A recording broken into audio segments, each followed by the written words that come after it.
Peygamberimizi ziyaret etmenin sevabını Peygamberimizin öz mübarek hadisinden eşitleyen Müslüman da wallah.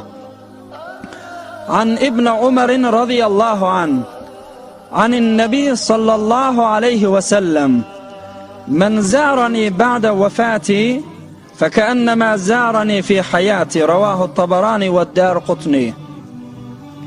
Peygamberimiz sallallahu aleyhi ve sellem aydıptır.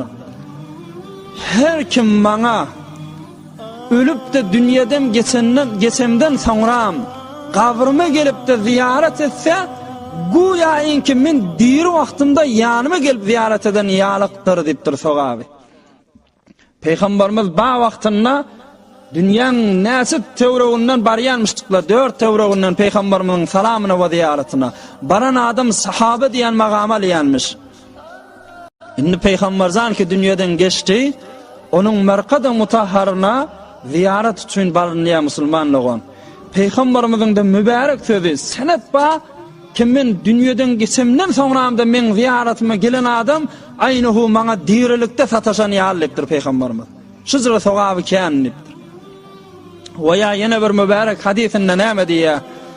Men ca'ani zairan la yehummuhu illa ziyarati kana hakkan ala Allah en akuna lehu şefi'an ravahu Tabarani. Peygamberimiz yine bir mübarek hadisinde ne diye? Bir benne, bir ummatın yürüyüte haslab men ziyaretime salamıma gelse deyiptir. Başka da ticaret deyip tukanlara aylanacak deyip başka da hatta niyetinde olmanı halis Peygamber zanın ziyaretine varacak deyip men yanıma gelse Allah'ın boynuna lazımdır deyiptir. Hakkan alallah. Huday Teala boyun ayrıldı deyiptir. Kim men şu bennege şefaat edemde men şefaatim kabul edeceğine deyiptir. Kıyamet gününe ol katı kıyınçılıkta, ol arasat meydanına himmek iş derlap derini qarq bolan zamanında Peygamber zan bir näsi neferlen elinden tutup kömek edecektir. Ohum şu elinden tutanmağam Allah Teala da bana kömek edecek. Allah Teala özüne vazifet koydu şonu deyiptir. Yani bir ulaqan zat Müslümanlığın haca giden adam bir Mekke-i Mukarreme değil, Medine'den de ulaqan almalı dereceler var. Veya hatta Kur'an-ı Kerim'de ne diye? Allah Teala Kur'an-ı Kerim'de ediptir şu ayani. Euzu billahi mineşşeytanirracim. وَلَوْ أَنَّهُمْ إِذْ ظَلَمُوا أَنفُسَهُمْ جَاءُوكَ فَاسْتَغْفَرُوا اللّٰهَ وَاسْتَغْفَرَ لَهُمُ الرَّسُولُ لَوَجَدُوا اللّٰهَ تَوَّابًا رَحِيمًا. Sure-i Nisa 64. ayeti. Allah Teala ne diye?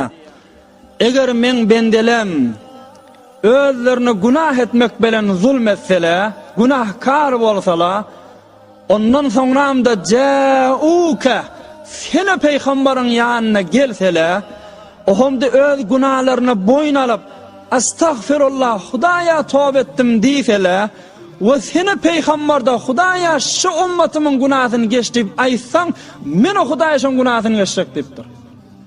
Doğru ayet kerime haşi. Peygamberin yanına barıp Hudaya günahlarımdan tövbe ettim deysen ve Peygamber de Hudaya şu gelip duran adamın günahını geçtiyse men son günahını geçeyin deyiptir. Biz bir ulaqan zat Kur'an-ı Kerim bilen sabit şoda. Biz heyvere teyarlık görüp şeyle Medine-i Münevvere şehrine barmalı. Lebbeyk Allahümme lebbeyk lebbeyk la şerike leke lebbeyk innel hamde ven ni'mete leke vel mulk la şerike lek. Hulasa yine bir 2 rekat namaz okuyup ondan çıkıp gidersen Cennet-ül Baqi'ga karşıyın. Cennet-ül Baqi yani kabristan-ı Medine-i Münevvere tamam Peygamberimizin dani sahabaları, hanevadi muhteremi kan adamlar şoň içinde yatırlar. Teberrüken bir näse yatan adamlaryň adyny aýdaýlyň belkem oturşoňda bir bereketi atdyrsyn. Onun içinde Merkade Hazreti Osman Zinnurayn radıyallahu anhu Peygamberimizin 3-nji halifesi Cennetul Baqiy'in içinde yatı. Onun içinde Merkade Sa'd ibn Muad radıyallahu anh Peygamberimizin ravi hadisi kan hadisler Peygamberimizden ummatını yetiştiren adam, sahaba adam şoň mübarek kabri var. Onun içinde Merkade Bibi Halima radıyallahu anh Peygamberimizin däni rızağı enesi Peygamberimiz çağı wagtynda kan işleýändirseňiz Bibi Halime diýen bir zenanem diripdir.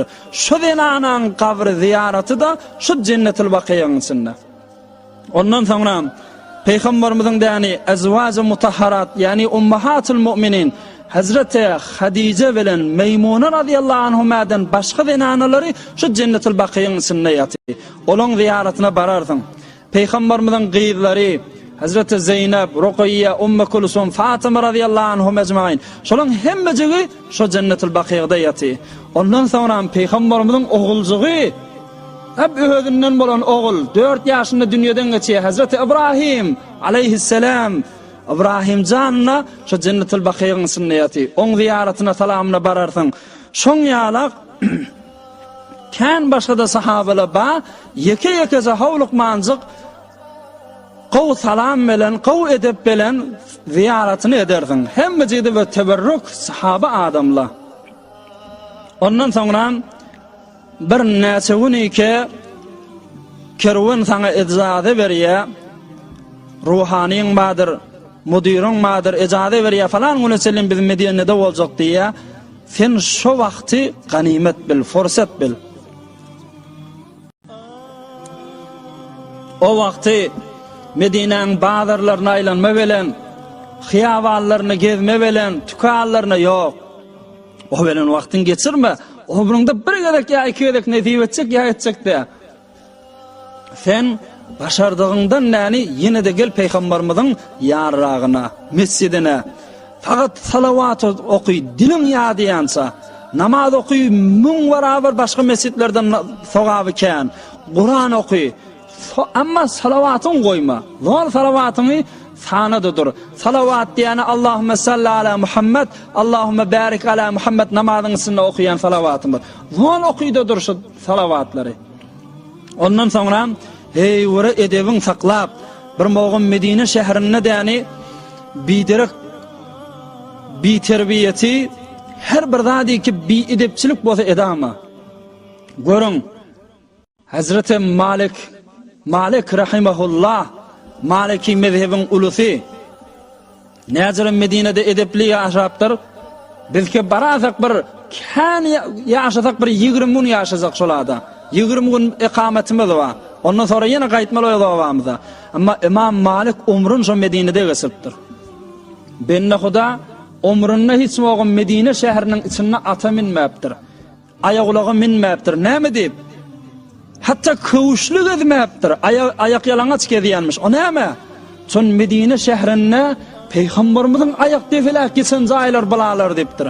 Peygamberimizin yürüyen zaýlary, sahabaların yürüyen zaýlary, kadam koyan zaýlary, men näzire kavuşlu baseyn, men näzire ayaklykly, qiyafalan ýalak bolup olan arasından geçeyin. Yok, men başarmaýan ayak yalanaç özü de ata ayaqlağı minmäni piyade gedermiş. Görün olan ihtiram etişini bir moğa ağzın suğunda oklama hiyaban köçelerine. Teberrük yer haola.